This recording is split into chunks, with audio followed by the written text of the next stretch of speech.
In today's podcast, we have Mahara Haque. As a woman from a South Asian background with a small young family with 3 young children, I found massively what that was lacking in the private investor market was. You're going to be 18, 21 years old, maximum 23 years, and you're going to get married, have kids. And you really want to escape that sort of prison. What advice would you have for someone like that? I'm sorry, but you're going to be the biggest loser ever. A UK-based ethical property pioneer. As the founder of award-winning My Landlord Cares, she champions tenant well-being and long-term rental success. My parents' aspiration for me was to get married and have children. You don't need to be educated, you don't need anything else. Your job in life is to be married and a housewife.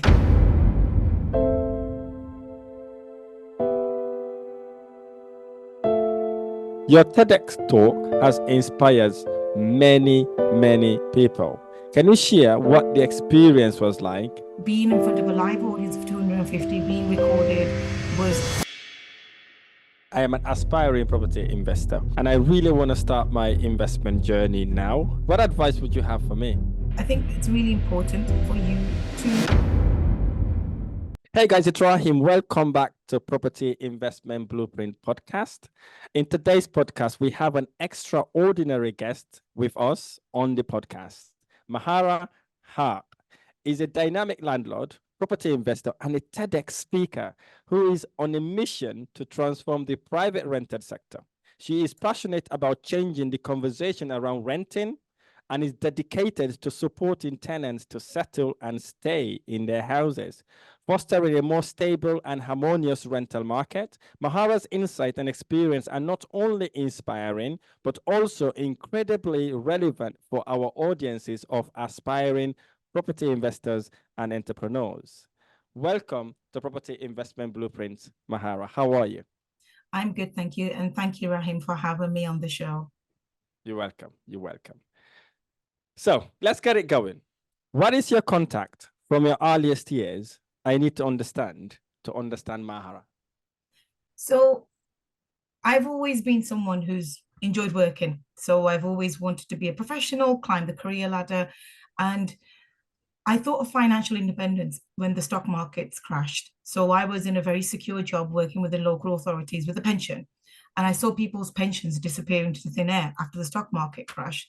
And I knew, as a woman from a South Asian background with a small young family with 3 young children, I wanted to give up working on my terms when I was ready. I didn't want to work till my grave.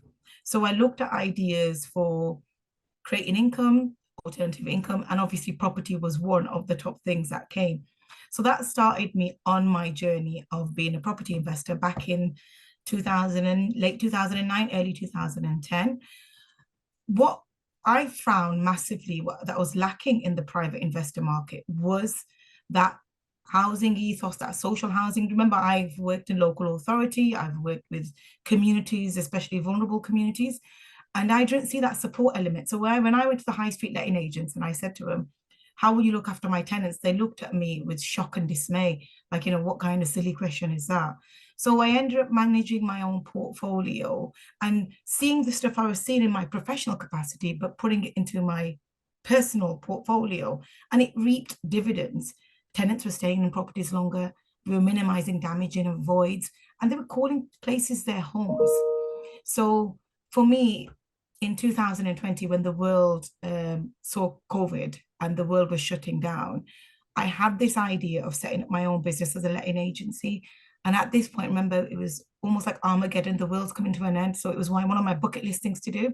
So I set up my own business called My Landlord Cares, because I knew that there must be more people that want this kind of offer. And I'm super amazed and super grateful to still be here today and still be speaking so passionately about supporting tenants. Fantastic. I love that. I love that answer. So take us back for when you were young, and what was life like looking at Mahara when she was maybe 4 years old? Take us through the journey to where you are now. That's a really interesting question, because I come from a very conservative background. So my parents are very conservative. They were economic migrants.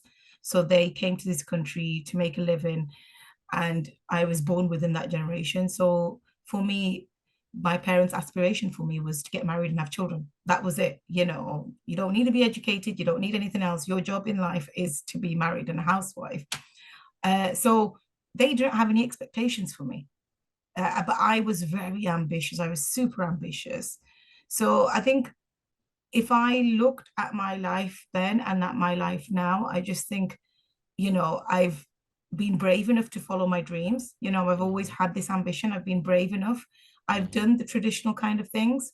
I have a young family, but for me, it's about now it's my time to give it all and live the life that I've always wanted to live. Wow, wow, that is very inspiring. So shine a light. I know my family, African families, are also traditional as well. You being looked at as a woman that's just going to have kids and look after kids, not doing anything.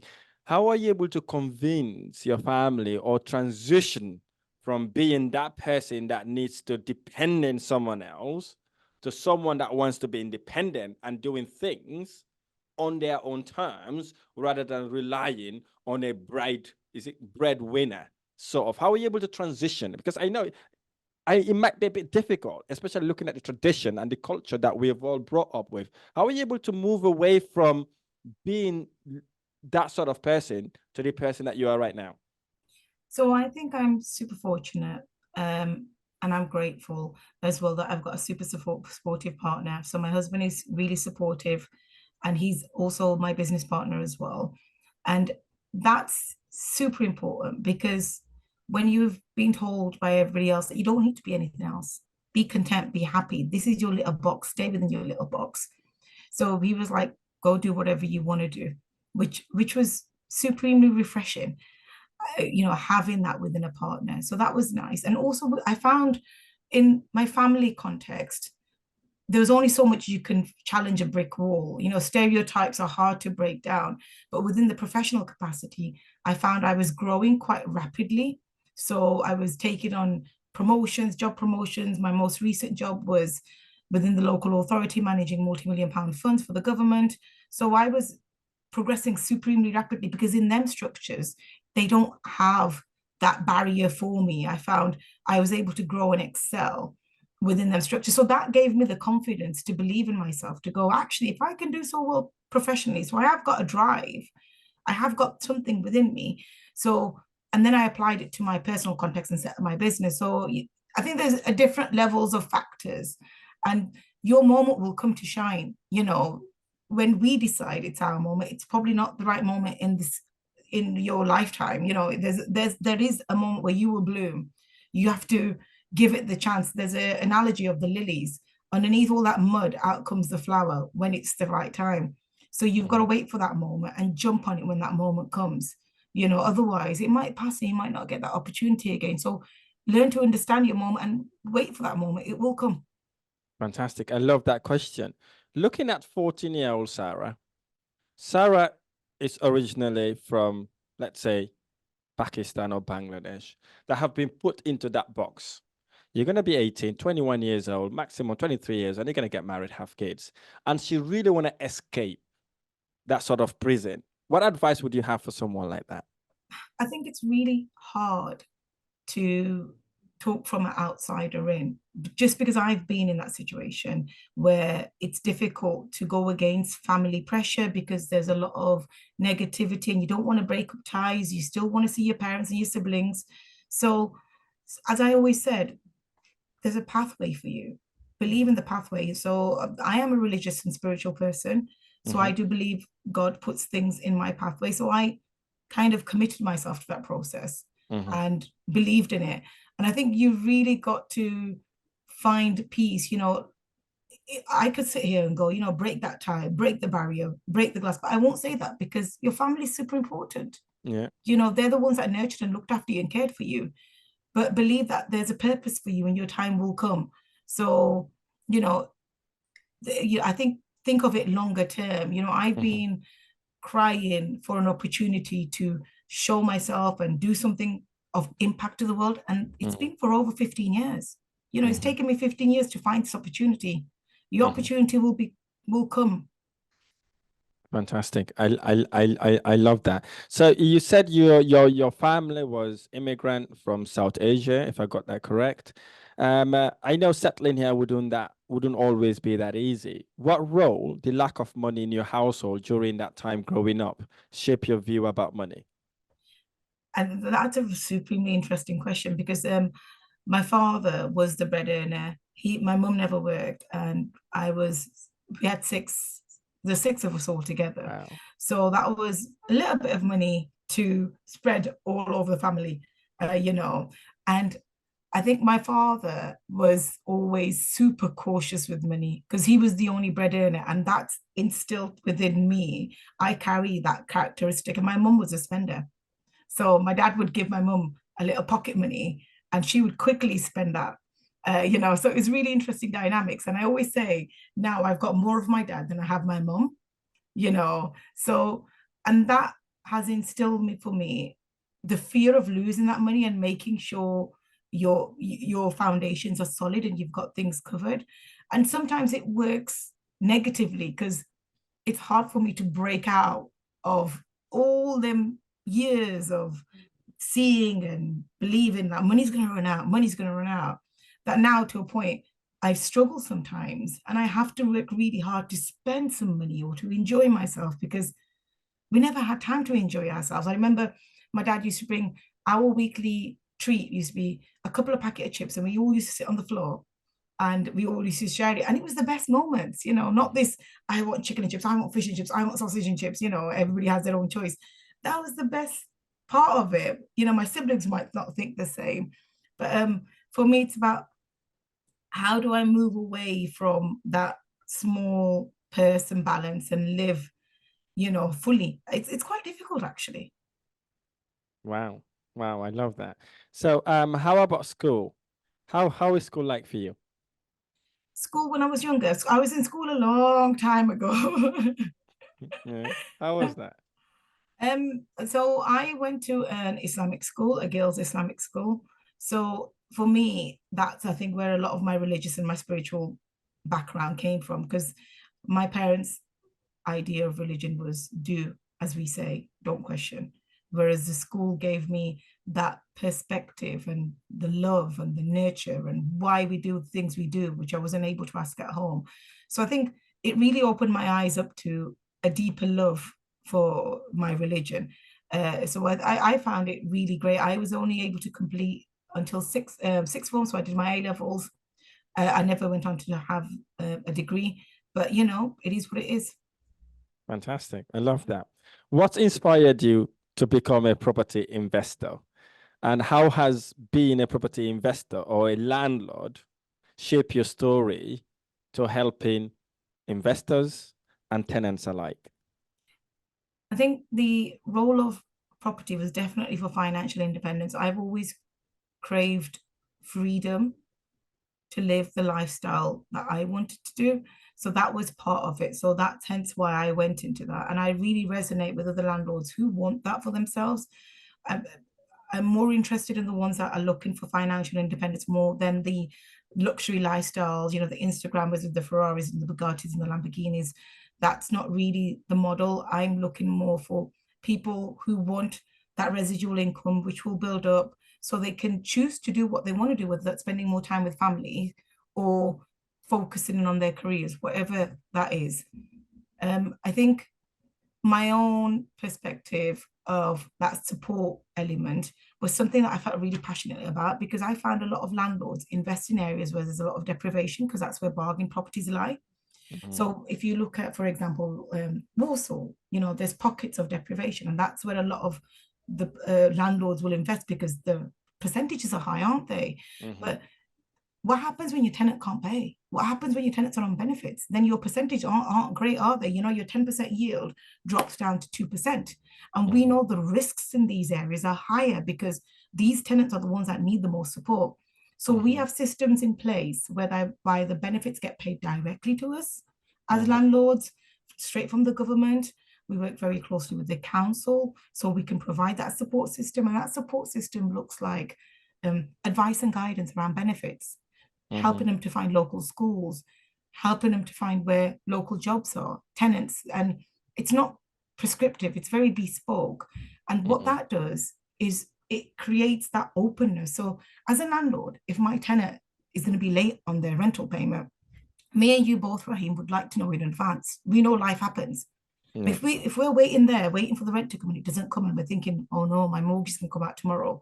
So as a landlord, we want to know. So by encouraging them open relationships, it means they tell us beforehand, I'm really sorry, this is the situation. So we can feed that back onto our landlord. So they are aware that they're going to have to find money to cover. Things happen. You know, COVID's taught us that the world isn't linear. So that having that openness and honesty means things are reported as well. So if there's a water leak, I'd rather know earlier before the ceiling collapses. Yeah. So that kind of, I think it's a win-win for landlords. And why it isn't spoken about more in the property investment sector absolutely surprises me. Can you share a specific moment or story from your property investment journey where you saw a transformation to you personally or to individuals that you've impacted positively? I think I'll go to the story of myself probably. So in July 2020, when I set up the business, remember we were still in lockdown and everything was happening virtually. So for me, my business was still in my head, a small little side thing that I was going to do, but it was quite comforting because it was behind a camera like this. I didn't have to go face to face.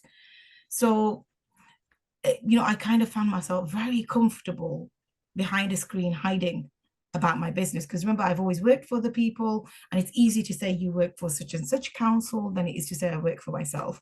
So when I was chosen to go on the TEDx platform, it was almost like an opportunity to break free. And I don't do public speaking, and that was my first time being on that stage. So it's not like I even had a background. That was February 2021. I had a background of being in those spaces. So that was definitely a massive transformational stage for me. And TEDx, I don't think people realize that you have dress rehearsals, months of preparation, practice, coach speaking, public speaking practice before you actually get on the stage. So being in front of a live audience of 250, being recorded, was something that was completely out of my comfort zone. I didn't think I slept for weeks, but that transformation in me was, I can do it. You know, I was so scared about this. I was so scared about living this lifestyle and telling people about I'm a business. So that for me was a moment that kind of opened the doors and said, I'm here. I've got a business idea. I want to share it with the world. Fantastic. I love that. I'm going to ask you a few more questions about the TEDx later on. I cannot wait to hear that. So let's talk about supporting tenant. I know you've talked about that a little bit in our previous questions, but what are some of the innovative strategies you have implemented to support tenants to settle and stay in your properties? And what impact have these had on your properties and tenant relationships?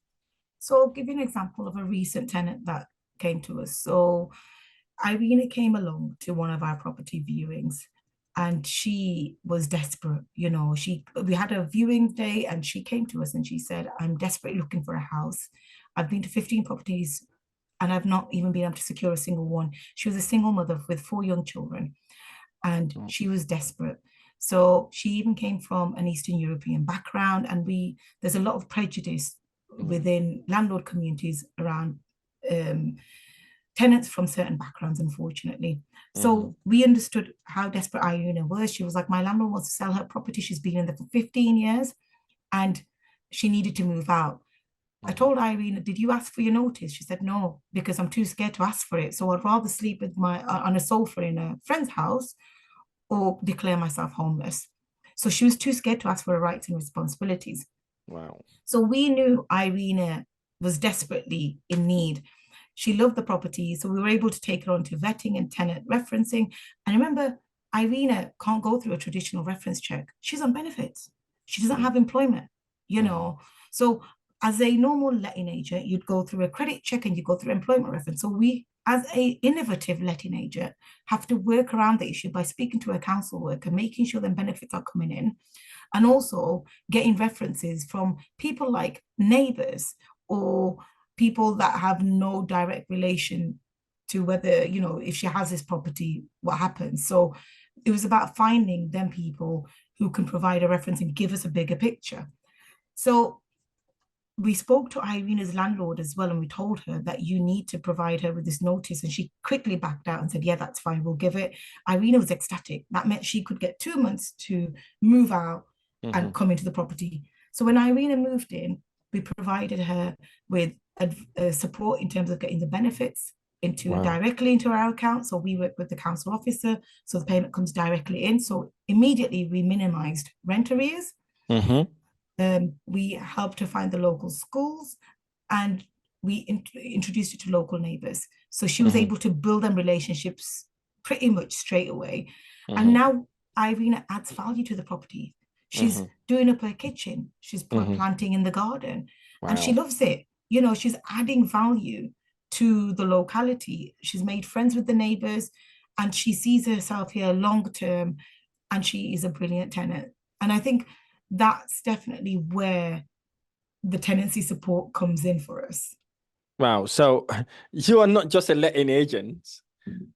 Kind of here looking at it. If you can help your tenant move into a house, get them to their children to enroll in schools, that's what we call adding value.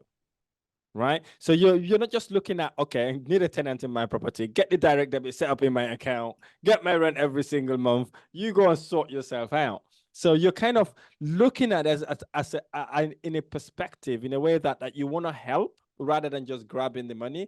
And believe me, doing that would really reduce the void you would have in your, obviously, rental collections. And obviously, I think learning from this is very important, because most landlords have got the stigma they put to a certain type of people, right? They came from this country, came from this area. I don't want them in my house. And most of those people happen to be the same people that came from that same place, right? I understand where you're coming from. So it's good to know we've got someone like yourselves actually advocating this sort of thing, and not just advocating, but actually helping people to transitioning and live a normal life. Well done for doing that. Thank you for sharing that with us. So as a property investor, what are some of the biggest challenges you faced, and how have you overcome them while staying true to your mission? So I'm a very boring kind of property investor. All I do is buy to let, and I buy to let to own. So I pay off whatever debt I can as soon as possible. So, and it's a very boring model. And my biggest challenge is sometimes when you go to the property investment space, there's service accommodations and there's loads of fancy strategies, buy, rent, refurbish. I don't even know the names of half of them. But for me, I've been very strategic about my property investment strategy.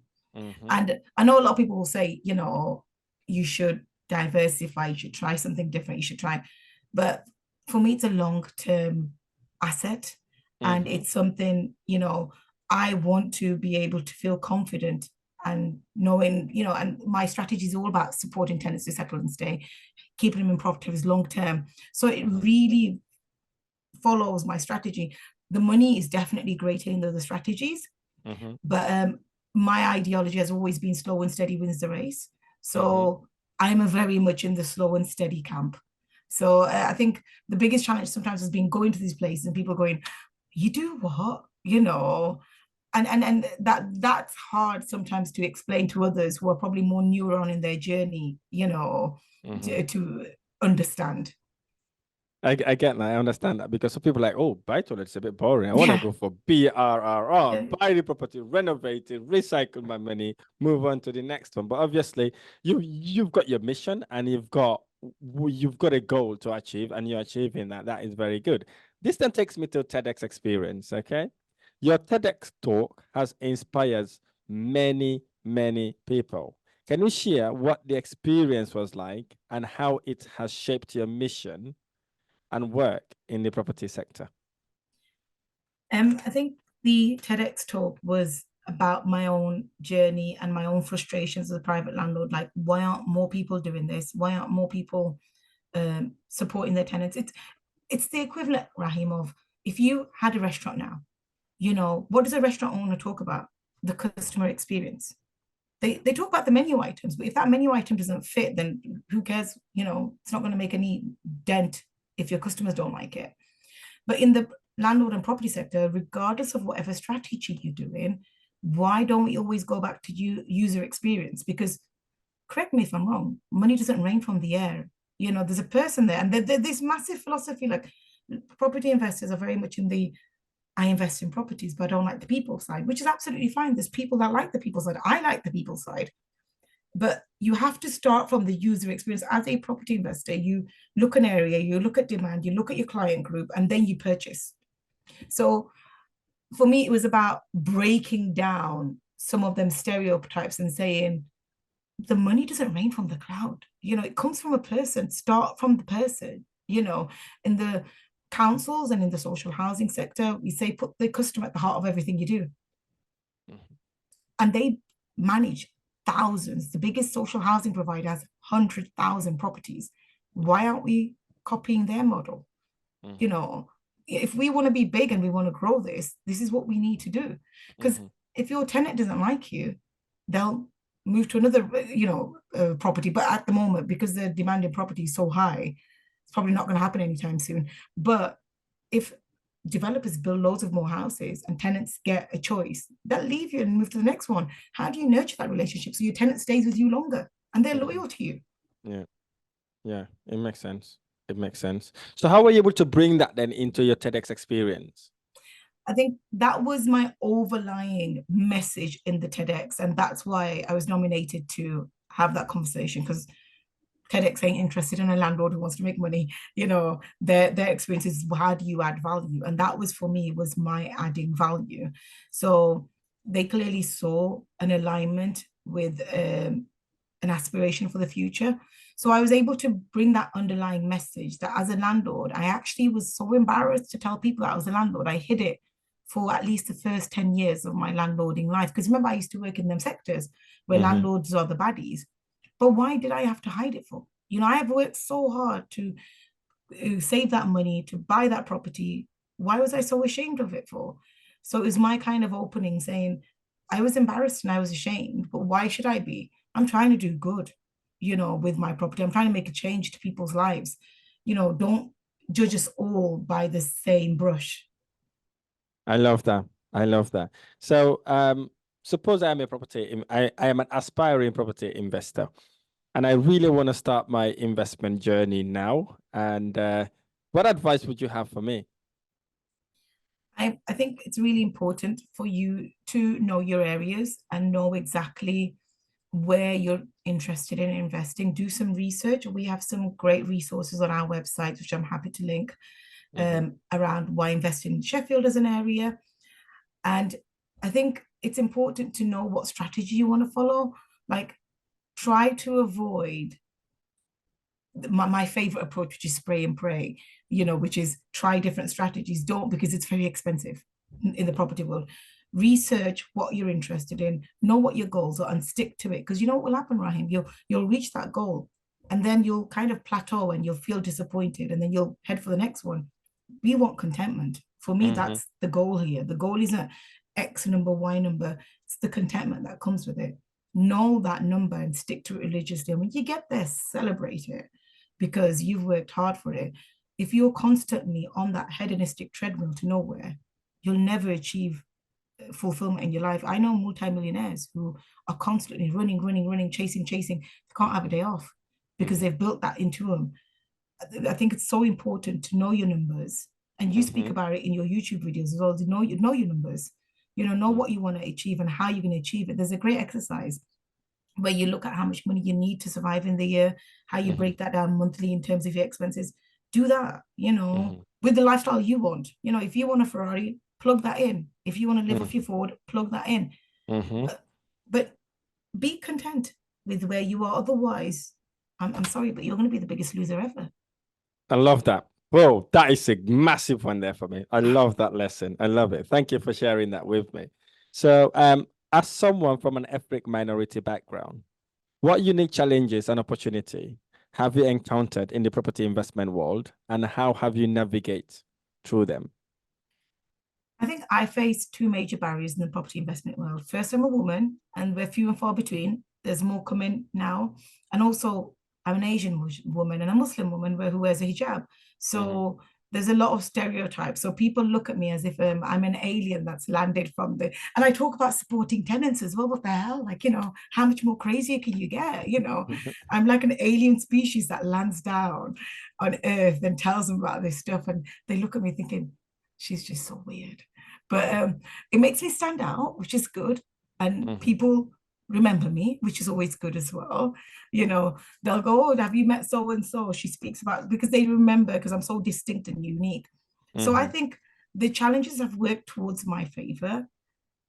Sometimes it's quite hard to be in spaces where I'm the only person of color, let alone all the other disadvantages that I have. And that's something that I have to work with, because obviously as part of my mission as the letting agency to grow, I need to be more in investor spaces. Yeah. And that's sometimes really difficult. With my own portfolio, it's fine. I can control them as I am. But yeah, I think I have to overcome that barrier to grow. For me, the letting agency was a way of maximizing my impact. Like, we all have a short life. We have a certain amount of time to do the best we can with it. And for me, I knew within my own portfolio, I've got limited capacity because it's really expensive to buy and purchase, and it's very slow, even if you've got investors with you. But the letting agency would give me an opportunity to propel that impact. So if I want to push that forward, I need to come out of my comfort zone, because I've got into my comfort zone, but I need to push myself out and go to these investor spaces where I'm different and do a lot more mingling. Fantastic. I love that. Lots of people that join our programs sometimes come to our program, basically what you've just said there, by saying, look, I've been to so many property events. I don't see people like myself. I don't feel like I belongs there. I feel like I'm put in a massive pool of a massive pool where I don't know how to swim. I haven't got any species that looks like me around there to even help me. So they kind of feel lonely. So having people like yourself preaching this out there is very, very good. And people, when they come to our program, they feel so connected, feel so homely, feel like they can ask any question. You can see their superpower coming out of them because they feel so comfortable. They feel so belonging to a certain society. But at the same time, I tell them, look, if you want to be really, really successful, you want to be a successful entrepreneur, I know some people think I'm crazy saying you have to be colorblind. Yeah. Don't worry how that person looks. Don't look how that person sound. Correct. Don't worry about what religion that person, what culture that person is. That person is a very nice individual, regardless what religion they are. They'll be an amazing person to work with, regardless what country, what culture, whereabouts the country they're from. It doesn't matter. They are rare people, because that fazed me when I started my investment journey. I was like, okay, I'm a black kid, grew up in London with different accent, and I really struggle. I'm thinking people will not listen to me, or people will not understand me, because obviously I got a different accent. I wasn't born in this country. I have different. I'm thinking people will not even literally talk to me. So I had that barrier. Breaking that barrier was really, really hard for me, and I went through a lot. Sometimes I would go to secure a property. On my way to secure the property with the viewing as a rent-to-rent investor, I'll just talk myself out of it. I'll go literally, Mahara, literally 2 meters from the property, right? My mind will go so literally worrying. I get so worried that I can't even move. I just have to walk back, thinking, oh, this guy will look at me as a black person. He'll look at me with someone with different accent, someone who's young. He will never give me his property. So guess what? I just walk back. Yeah. Walk back home, go back home, start literally regretting the decision. And yes, I understand that, but I was able to break through that. I break through that by one day I woke up in the morning, look at myself in the mirror. I said to myself, this is me. No one is going to change me. My accent is my accent. I have a thumbprint. That means I'm made to be different. I was born to be different. That's me. If you like me, this is my package. If it doesn't, go and look for someone else. Correct. So obviously that really helps me become confident.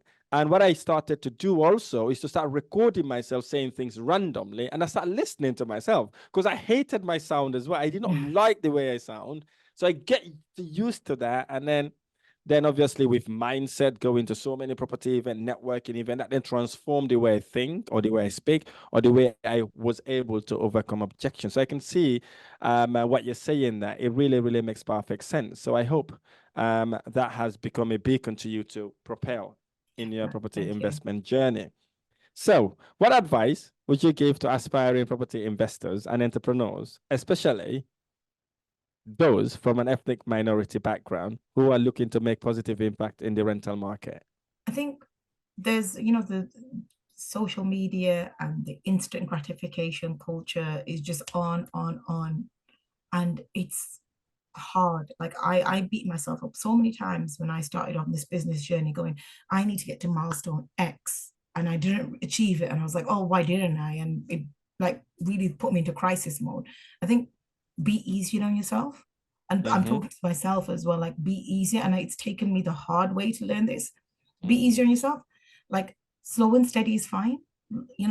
If that's your goal, like, it depends on your risk appetite, doesn't it? Like if you're high risk and you can make them moves, always know that you've got the financial cushioning behind it, because there's no point making everyone bankrupt, especially if you've got a family. But if you were like me and you had a job and you wanted a small income, then that long-term goal was fine. So it's very important to know what your risk appetite is and what your goals are. Work towards them and find a plan that works and it's realistic to you. That's super important. I love that. And I also said to myself, I'm only competing with myself, right? Because looking at social media, you're right. You get overwhelmed. Someone, I just bought this property. I just bought this car. I'm in this private aeroplane, or I'm this business class. You get, whoa, what am I doing? Am I not going fast enough? They create that whoa overwhelm and then literally get you to start even giving up or putting lots of pressure to yourself. But what I do is to set my goals, as you just do. My goals are my goals, right? As long as I did better today than yesterday, I'm progressing, I'm happy with that. So I like that. I like that. So talking about your future plans, what are your long-term goals for your property investment business, and how do you plan to continue supporting tenants and changing the conversation around renting? For me right now, I've taken a pause to property investment for now. We had a pretty capital intensive period last year. So we've taken a pause to focus on the letting agency to grow that and scale it. And like we can't have everything working at the same time. It's like balancing plates. Some have to go down a bit while the other ones grow. We are humans, we're not very good at multitasking, regardless of what we tell ourselves. So for me, this year is all about propelling the letting agency, growing that, finding systems, getting the software in place so we can make more impact on people's lives. And as part of that journey, I'm looking at raising investment for the business. So getting equity partners as part of that journey to help us develop the staff infrastructure. So that's something that's kind of ticking along at the same time. So for me, I've had a very conscientious journey. Last year was property investment, this year's letting agency. And that's fine. I'm only racing against myself. I'm not racing against anybody else. And I know what my numbers are. I know what I want to achieve. Yes, I wanted an extension last year. I couldn't get it. That's fine. Nothing will happen if I don't have it. It'll happen next year. So know when to move things forward and when to move things back, and be happy with the decisions you make. I love that. What legacy do you hope to leave in the property investment sector? And what do you want people to remember most about your contribution to creating better private rented sector? I definitely want to make a dent around transforming the narrative about the private rented sector, that all landlords are horrible, mean, nasty, greedy people. I want to show that there are better landlords who are doing things, and they can say, they don't just say it, like we can measure that impact. And I want to be able to help the most vulnerable within our communities to access safe and affordable and secure homes, where they're not worried about landlords throwing them out whenever they want to. I want them to have a voice in this equation as well. I love that. Quick fire round questions, okay? This is going to be brief and short. Maybe 1 or 2 words would do, or maybe 3 if you want to elaborate. Let's get it. What was the worst advice you remember receiving? Try another strategy. Best advice you remember receiving? Stick to your guns. Your biggest regret? Not investing more Is earlier it on. okay? Is there something you believe that lots of people disagree with? Care and compassion as a landlord. Well, what is the best book you've ever read or listened to? Atomic Habits. Does money change you? No, not if you don't want it to. Does money make you happy? No. It adds a layer of happiness, but it doesn't make you happy. Is there something you used to strongly believe you've recently changed your mind on? That I've got a glass ceiling. Is there something in the world you fundamentally think is wrong and you would like to change? With this question, you can elaborate as much as you want. I think it's the power dynamics between landlords and tenants. We need a more equal playing field. Fantastic. This podcast is called Property Investment Blueprint Podcast. What does Property Investment Blueprint means to you? It means safety and security and knowing my numbers. Fantastic. Final one. If there was only one person you've loved me to interview, who would that be and why? So I'm following this YouTuber blogger at the moment. Her name's Cody Sanchez. She's really big, and she talks about buying businesses and buying small businesses because to get them away from the bigger companies that are buying businesses. So all our businesses are in local ownerships. And I think that's so powerful. Like, you know, yes, we want to make money. Who doesn't want to make money? But why don't we do it in a better way? Wow, okay. I'll bear that in mind. I'll see if we can get that on. So what an amazing way to end the podcast. You are our first letting/property investor landlord on the podcast. So it has been an amazing special moment with you. If someone is interested in your services, how will they contact you? Where should we follow you? And where are you hanging out on social media? So the best way to contact me is through my website, which is mylandlordcares.co.uk. That's the best way. Drop a line there, drop a message there. And I hang out predominantly on LinkedIn under Mahara Haque. So please do connect with me. I'd love to have a conversation. Thank you so much for your inspiration, Mahara. It's been an amazing conversation, especially supporting the tenant, supporting the landlord, investing ethically. It is amazing. Thank you for helping people transform their life through property investment. And it's been amazing to have you on. Thank you. It's been lovely to speak to you, Rahim. Thank you.